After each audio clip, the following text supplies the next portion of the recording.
in here, just take their names, or you can do it, can't you? All right, we're recording, by the way. No, I have to log in. I can do it. I'm like brain dead. Megan knows. Yeah, she knows what I'm trying to say. We want all of you to be on the page. You're already on Literary Guild's page. Don't. All you have to do is like it. If you've accepted it, you got sent an invitation. You got sent one. This was last semester. I don't think I got sent one. Make sure they all get sent one. And if you everybody write down your name on one sheet of paper. Let's send around a sheet of paper. Just the back of this. I'll start it with you ladies, and then we'll get it to Alex. So we want the name or name and email? You just need the name, right? Yeah, just your full name. Yeah. Okay. So you're gonna post it on YouTube, and she's also gonna post it on Facebook.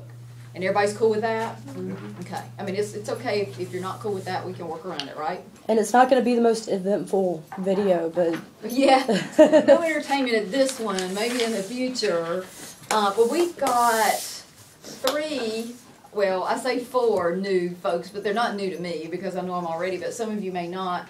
Amanda Snyder. I think, Amanda, you win the prize for being the member the longest, right? Have you been with us the longest? I think Celeste and I have been here the same amount. Do you remember what year? This will be our 3rd or 4th? 3rd or 4th at least. Yeah. And the Literary Guild actually got started. The college did not have a Literary Guild. It did not exist. There was nothing like it. And I took an English 233 class, which is a major American writers class, which you're taking now, right? With Mr. Milhouse. And you're taking, right, Alice? Are you taking that now? Yeah. And Megan's already taken it, and I don't know if any of the rest of you haven't taken it yet because you're my 112, and you took it last semester, English 233. Mm-hmm. In the year 2000, I took a class, and we did a New England literary tour. We hit Baltimore, Maryland. We went to Edgar Allan Poe's grave. We went to the very scary house in the ghetto where he lived. Very scary, right? Very scary. Is that everybody? Did everybody sign their name? Okay, I'm going to give this to Kate so she can send everybody a friend request. Did you got it? Yeah, that house of his that we went to was kind of disappointing. They were the tour guide. So we were really scared. Yeah, and the tour guide was. The tour guide was. Remember, we're being videotaped. I almost said a wordy dirt. I have to be careful. Okay. So I'm a representative of the college. Oh, we're being videotaped. I'll say it for you. Okay. But we did Baltimore, and Amanda and Megan, anybody else that went with us? No, correct me. We're the only ones. You're that the only still 2. Here. Okay, we did Baltimore, Maryland, and then we did Massachusetts. We did the Salem witchcraft trials, which I loved. I that was awesome. That. They did reenactments and all that stuff. And if you've never been to Salem, in and of itself as a town, Walden Pond. Yeah, Walden Pond, where Henry David Thoreau, lived in relative isolation. The House of Seven for 2 Gables. years. The House of the Seven Gables, Nathaniel Hawthorne. We did Ralph Waldo Emerson's home. We did the Old North Bridge, where the first shots of the Revolution were fired. We went to that museum. The Concord Museum, which has tons of history, literary and otherwise. And then we went to New York just to go to Times Square. We did spend, a few hours in Times Square, and we were going crazy because we were trying to take it all in. We couldn't get close enough to Ground Zero to actually see, but we did get to the site. It's really intense. Oh, it is so intense. It is. And now you have to go by helicopter ride and pay $50 to $100 to see Ground Zero. The other thing that we did, you guys, and Amanda and Megan and I know the 3 of us did this, it was incredibly humbling. It was the most humbling experience of the trip, and I didn't know that we were going to do it. It wasn't on the itinerary.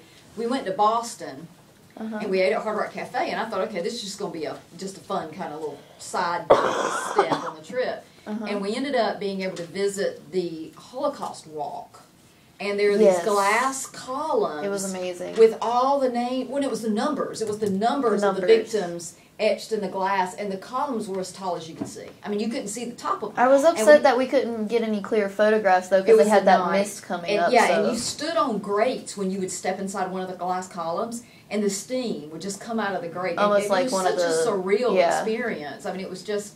That's an incredible thing to see. And we wanted more time in Boston, didn't we? That was just... We would have loved to have had more time there. Spend more time at the Salem. There was just there was so much to do, and we were gone, 5 days? 5. No longer than 5, I don't think. 5 or... Well, I think we left on the 6th day and came home. Left on the 6th day. There was just so much to do and not enough time to do it. Oh, we went to...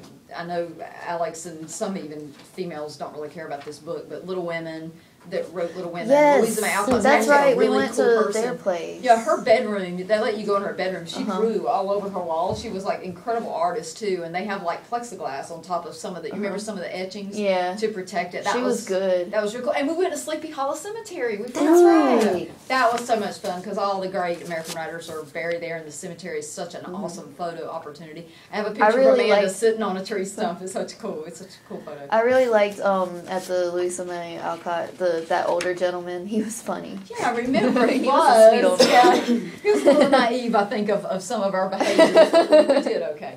But that trip in the year 2000 is we were on the way back home on a charter bus, and a bunch of girls and guys that were in my class said, Miss Cap, you should start like a literary club. And I'm like, nobody's going to join because they're going to think it's a book club. And I think the misconception about us, which is why the very last item is on your sheet, this is something Alice suggested to me today, and I loved it, is so many people have a misconception on campus that we are a book club or that we are a writing club, and they're like, I'm not going to join because I don't have time to read a book a week, or Oprah's book club, or whatever. I don't have time to do that, and I'm not a writer, so why should I join? And we've never read a book yet, unfortunately. Maybe one day we will, and we don't write.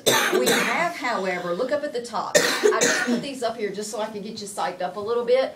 We've done so much more than this, haven't we, Amanda? You're a long-time member.